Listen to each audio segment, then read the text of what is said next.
এবং সুধীবৃন্দ, আসসালামু আলাইকুম। বাংলাদেশের দক্ষিণ পূর্বে মায়ানমারের পশ্চিমে বাংলাদেশের মায়ানমারের 271 কিলোমিটার স্থল জল সীমান্ত রয়েছে আমাদের সাথে। অতি প্রাচীন কাল থেকেই মায়ানমারের জাতিগত বিদ্বেষ বিদ্যমান ছিল, ফলে বিভিন্ন সময়ে মায়ানমার গৃহযুদ্ধ এবং দাঙ্গা হয়। আরাকান আর্মি সর্বশেষ গত 8ই ডিসেম্বর 2024 তারিখে মংডু টাউনশিপ দখল করার ফলে বাংলাদেশ মায়ানমারের মধ্যবর্তী 271 কিলোমিটার এলাকায় আরাকান আর্মির দখলে। 2017 সালে বাংলাদেশ আশ্রয় দেওয়া হয় প্রায় 10 লক্ষ রোহিঙ্গা। 2024 সাল পর্যন্ত নিরাপত্তা বাহিনীর অগোচর প্রায় 50 থেকে 60,000 রোহিঙ্গা বাংলাদেশে প্রবেশ করে, যাদের রেজিস্ট্রেশন এখন পর্যন্ত হয় নাই। প্রতিবেশী রাষ্ট্রের আভ্যন্তরীণ কোন্দলের ফলশ্রুতিতে বিভিন্ন সময়ে সীমান্ত দিয়ে অবৈধ অনুপ্রবেশকারী প্রতিনিয়তই আসার চেষ্টা করে। এছাড়া সীমান্ত প্রায় পাওয়া যায় এবং বিভিন্ন সময়ে ক্ষুদ্রাস্ত্র ভারী অস্ত্র আমরা সীমান্ত এলাকায় পৌঁছতে হবে। আমাদের স্বার্থ রক্ষার্থে আমাদের স্বার্থ সংশ্লিষ্ট বিষয় নিয়ে আমরা প্রথম থেকেই মিয়ানমার সরকার এবং আরাকান আর্মির সাথে যোগাযোগ রক্ষা করে চলছি। বিভিন্ন সময়ে জীবন রক্ষার্থে এবং যুদ্ধাহত কিছু মায়ানমার নাগরিককে বাংলাদেশে আগমন করলে তাদের নিতান্তই মানবিক কারণে গ্রহণ করা হয়েছে। এছাড়া আরাকান আর্মির তীব্র আক্রমণ বিভিন্ন নিরাপত্তা বাহিনীর প্রায় আত্মসমর্পণ করেছে। তাদের বিজিবি আটক করত হেফাজতে রেখে তাদের আবার ফেরত দেওয়া হয়েছে। বর্তমান পরিস্থিতিতে আলোকে দেশমাতৃকার সার্বভৌমত্ব রক্ষায় সীমান্তবাসীর নিরাপত্তা নিশ্চিতকরণে বিজেপি এবং অন্যান্য বাহিনী সর্বোচ্চ পেশাদারের সাথে দায়িত্ব পালন করে চলছে। আমি আপনাদের মাধ্যমে সীমান্তবাসী ও দেশবাসীকে জানাতে চাই, আপনাদের ভয়ের কোনো কারণ নেই। সীমান্ত সম্পূর্ণভাবে আমাদের নিয়ন্ত্রণে রয়েছে এবং আমার যে কোনো পরিস্থিতি মোকাবেলা করার জন্য আমরা প্রস্তুত রয়েছি। ইতিমধ্যে মায়ানমার সীমান্ত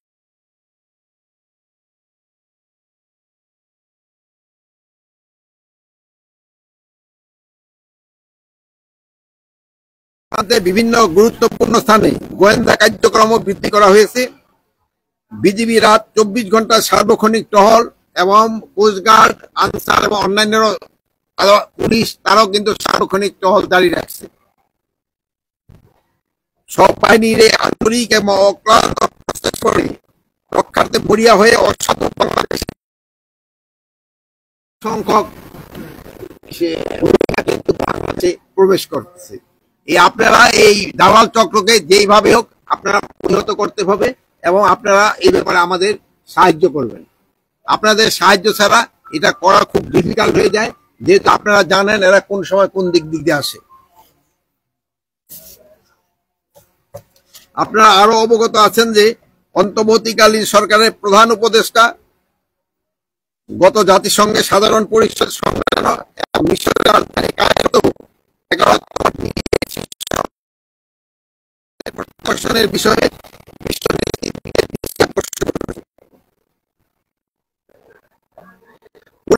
যাই হোক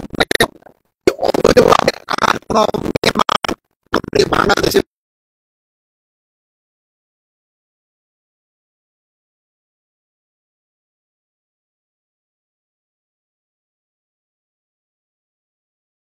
আমার একটা প্রশ্ন এটা হচ্ছে যে আমরা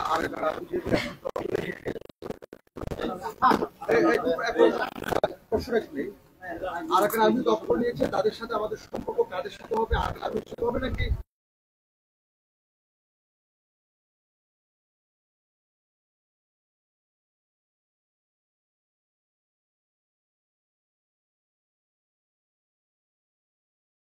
তারা থাকছে? স্যার, এখন আপনি যেদিন আসছে সবকিছু আইন শৃঙ্খলা অবস্থা এই বিষয়টা আপনার জানা আছে?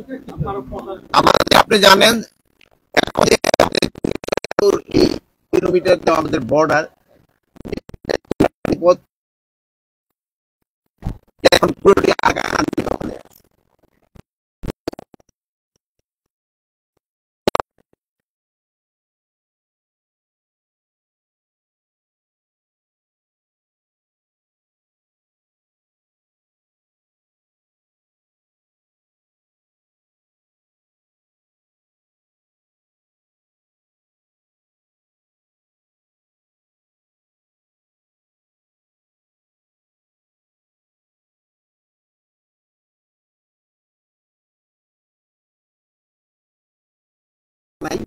আর অন্যান্য সব বাহিনীগুলি বিজিবি সব তারা সবসময় খুব সজাগ আছে, আইন শৃঙ্খলা যেন সবসময় ঠিক থাকে। আর বর্তমানে আরেকটা প্রশ্ন করছিলেন যে এটা প্রায় 60,000 রোহিঙ্গা আমাদের এখানে চলে আসছে, যাদের এফডিএম মানে হয় রেজিস্ট্রেশন হয় নাই। এখন এরা তাদের রেজিস্ট্রেশনটা হবে কি হবে না এটা একটা ইয়ের ডিসিশন। আর হয় কি এরা কিন্তু কতগুলি সমস্যা আছে, একটা মানবিক সমস্যা, যেমন ওরা হঠাৎ তারা অ্যাক্সিডেন্ট করে বা আহত হয়ে এখানে আসতে আসতে সেজন্য তাদের ফেরত দেওয়াও কিন্তু খুব ডিফিকাল্ট। প্লাস এখানে তাদেরও কিছু নিজস্ব লোকজনও আছে, এটা একটা সমস্যা আছে। বাট এই 50 থেকে 60,000 এই রোহিঙ্গাদের কিন্তু ইনডাইরেক্টলি কিন্তু তারা এটা পাচ্ছে কিন্তু খাওয়ার ইচ্ছা। এটার ব্যাপারে সরকার ও ফেলা আছে এবং এই ব্যাপারে খুব তাড়াতাড়ি একটা সিদ্ধান্ত দেওয়া হবে।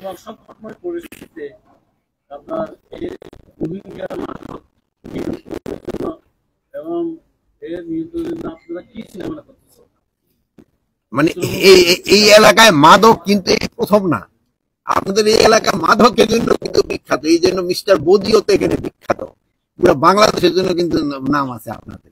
এই মাদকের জন্য আপনারা বিখ্যাত। এটা আপনি বলেন এখনকার সমস্যা না, এটা অনেক আগের সমস্যা। আমিও যে বিডিআর ছিলাম এক সময়, সেই সময় এই সমস্যাই ছিল। আর এই সমস্যা কিছুটা হয়তো কলছে। দেখেন আপনি এই যে জালিয়াদ্বীপে আগে যারা ছিল তাদের কিন্তু আমরা হটাই দিছি। এই জালিয়াদ্বীপটা কিন্তু একটা হটস্পট ছিল এই মাদকের জন্য।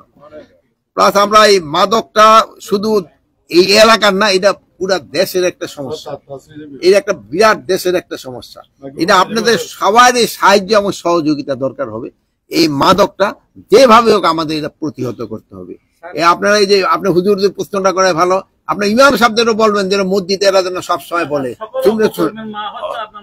মাদক। এই জন্য জুম্মার এই যে খুতবার সময় যেন হুজুর এটা বলে, এটা কিন্তু বলতে হবে।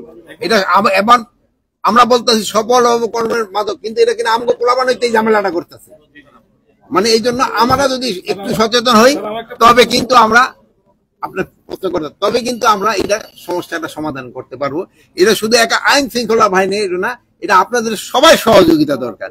এই সবাই সহযোগিতা হলে এটা অবশ্যই এটা নিয়ন্ত্রণে চলে আসবে।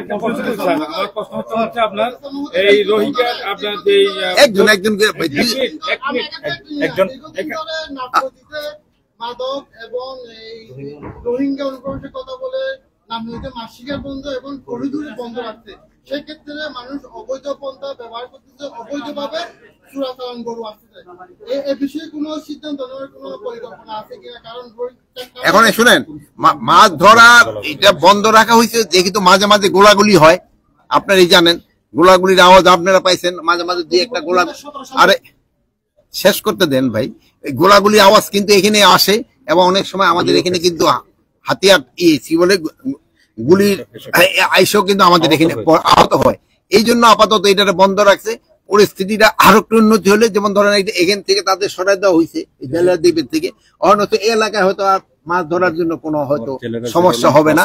কিন্তু আরেকটা সমস্যা হলো যে আমাদের জেলে যারা আছে, এই জেলে ভাইদের আমি অনুরোধ করবো আপনারা খরচ করেন না, বেশি লোক করতে দেয়া সবার জন্য আপনারা কিন্তু সমস্যা ঠিক করে ফেলেন। আপনারা বলবেন জেলে ভাই যে তোমরা আমাদের এলাকায় থাকো, কিন্তু এখানে ধরতে কোনো অসুবিধা নেই। কিন্তু যেহেতু তাদের সময় লাইন ক্রস করে বেশি লোভে, সেই সময় কিন্তু সমস্যাটা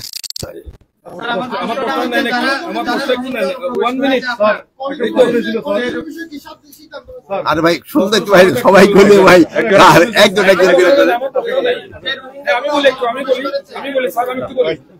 আমি একটু বলি। আমার প্রশ্ন হচ্ছে, আমরা মাদকের পাশাপাশি আমরা অপহরণের জন্য আজকে আপনি না আসার আগেও ফরেস্ট অফিসের 3 জন সহ কর্মকর্তা সহ 17 জন অপহরণ হয়েছে আমাদের পার্শ্ববর্তী পাহাড় থেকে। এটা একটা বিষয়, আমরা অপহরণীয় সমস্যা জর্জরিত আছি। যৌথ অভিযান চলছে আমরা কেউ হয় নাই। এরা রোহিঙ্গা 13 জন আর 6 জন বাঙালি। এটা হলো লেবার স্যার, বাগান পরিষ্কার করতে গেছে, ওখানে ওরা রোহিঙ্গা সন্ত্রাসীরা ওদেরকে নিয়ে গেছে। রোহিঙ্গাদের মধ্যে স্যার রোহিঙ্গা। এখন এখানে পুলিশ, যৌথ বাহিনী, ফরেস্ট এবং এফবিআর আমাদের যৌথভাবে স্যার পাহাড়ের ভিতরে আছে। শুনলেন যেহেতু এখন এটার পাশাপাশি আরেকটা সমস্যা হচ্ছে, আমরা দীর্ঘদিন থেকে সরকার হাজার হাজার কোটি টাকা রাজস্ব যেখান থেকে আয় করে, করিডোর গরু করিডোর সাপোর্টিভ, ওই করিডোর থেকে হাজার হাজার কোটি টাকা আয় করে হঠাৎ করে এই ফ্যাসিস্ট সরকার আমলে আপনার এই করিডোরটা বন্ধ করে দিল। কি জন্য বন্ধ হয়ে গেল সেটা এখন আমরা বোধগম্য নয়। মাদকের সমস্যা, রোহিঙ্গা সমস্যা এটা থাকে। এটার পাশাপাশি আমাদের কিন্তু রাজস্ব আয় ছিল, বন্দরের ব্যবসা চালু ছিল, করিডোরের ব্যবসা চালু ছিল। হঠাৎ করে করিডোর বন্ধ হওয়ার কারণে আমরা সরকার হারাচ্ছে রাজস্ব, আর এখানে প্রায় 30,000 লোকের মতো মানুষ কর্মহারা, তারা অসহায় জীবন যাপন করতেছে। খুলে দেওয়া হবে পরিস্থিতিটা। আপনারা জানেন এই পুরা বেলটা নিয়ে নিচ্ছে হলো আরাকান আর্মি, কিন্তু দেশটা কিন্তু বদলাছে, এটা মিয়ানমার দেশ, কিন্তু দখলে ছিল আরাকান আর্মি। এখন করিডোরটা করতে গেলে কাজ করতে সমস্যা আছে, একটুখানি ধৈর্য ধরেন, এই সমস্যাটারও সমাধান হয়ে যাবে। আরেকটা জিনিস হলো গরুর ক্ষেত্রে হয়েছে, এই গরু চোরাচালানে যেসব বন্ধ হয়েছে, আমাদের কৃষকরা কিন্তু গরু লাভবান হয়েছে। তারা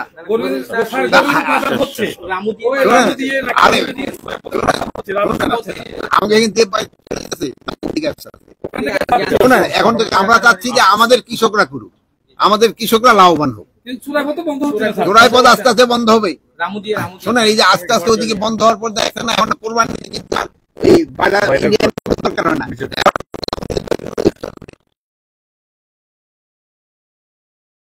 নিজেদের উপরে স্বাবলম্বী হতে হবে। শেষ প্রশ্ন বলেন ভাই। আরে কি, আরে এটার ক্ষেত্রে উত্তর দিলাম তো আমি একবার। মিয়ানমার থেকে যে বিজিবির অস্ত্রগুলো, ভারী অস্ত্রগুলো কিছু আমাদের সীমান্তে বড় বড় মাদক ব্যবসায়ীদের হাতে আছে। তারা এগুলা দিয়ে প্রতিনিয়ত মাদক পাচার করছে এবং বিভিন্ন এলাকায় ট্রাস হিসেবে সৃষ্টি করছে। এই বিষয়ে কি পরিমাণ আপনাদের প্রশাসনের কি হচ্ছে? আপনি তথ্য দেন, আমি এখন অস্ত্র আছে, এটা আপনাদের কাছে যদি তথ্য থাকে আপনারা আপনাদের পুরস্কার দেব। এটার জন্য আপনি যেহেতু ইন জেনারেল সবার সামনে বললে আপনার এটা মুশকিল আছে, যেহেতু আপনার লাইফের একটা থ্রেট হয়ে যায়, আপনারা চুপে চাপে আমাদের কাছে দেন। এটার জন্য বিডির কাছে টাকা থাকে এবং অন্যান্য অর্গানাইজেশনের কাছে গুলো টাকা থাকে, ইন্টেলিজেন্স থেকে আপনাদের পয়সা দেওয়া হবে। আমার কথা শেষ হোক, পয়সা দেওয়া হবে। শোনেন, আপনার কথা শেষ করলে পয়সা দেওয়া হবে এবং আপনি এটা একটু আমাকে জানান, আপনার পুরস্কৃত করবেন ভালোভাবে। যে আপনাদের এই খবর দিতে পারবেন তাকে সবাই পুরস্কৃত করে। হাত উঠান, কে কে সংবাদ, ও না হাত উঠান দরকার নেই, তোমার আপনারা ধরা খেয়ে যাবেন।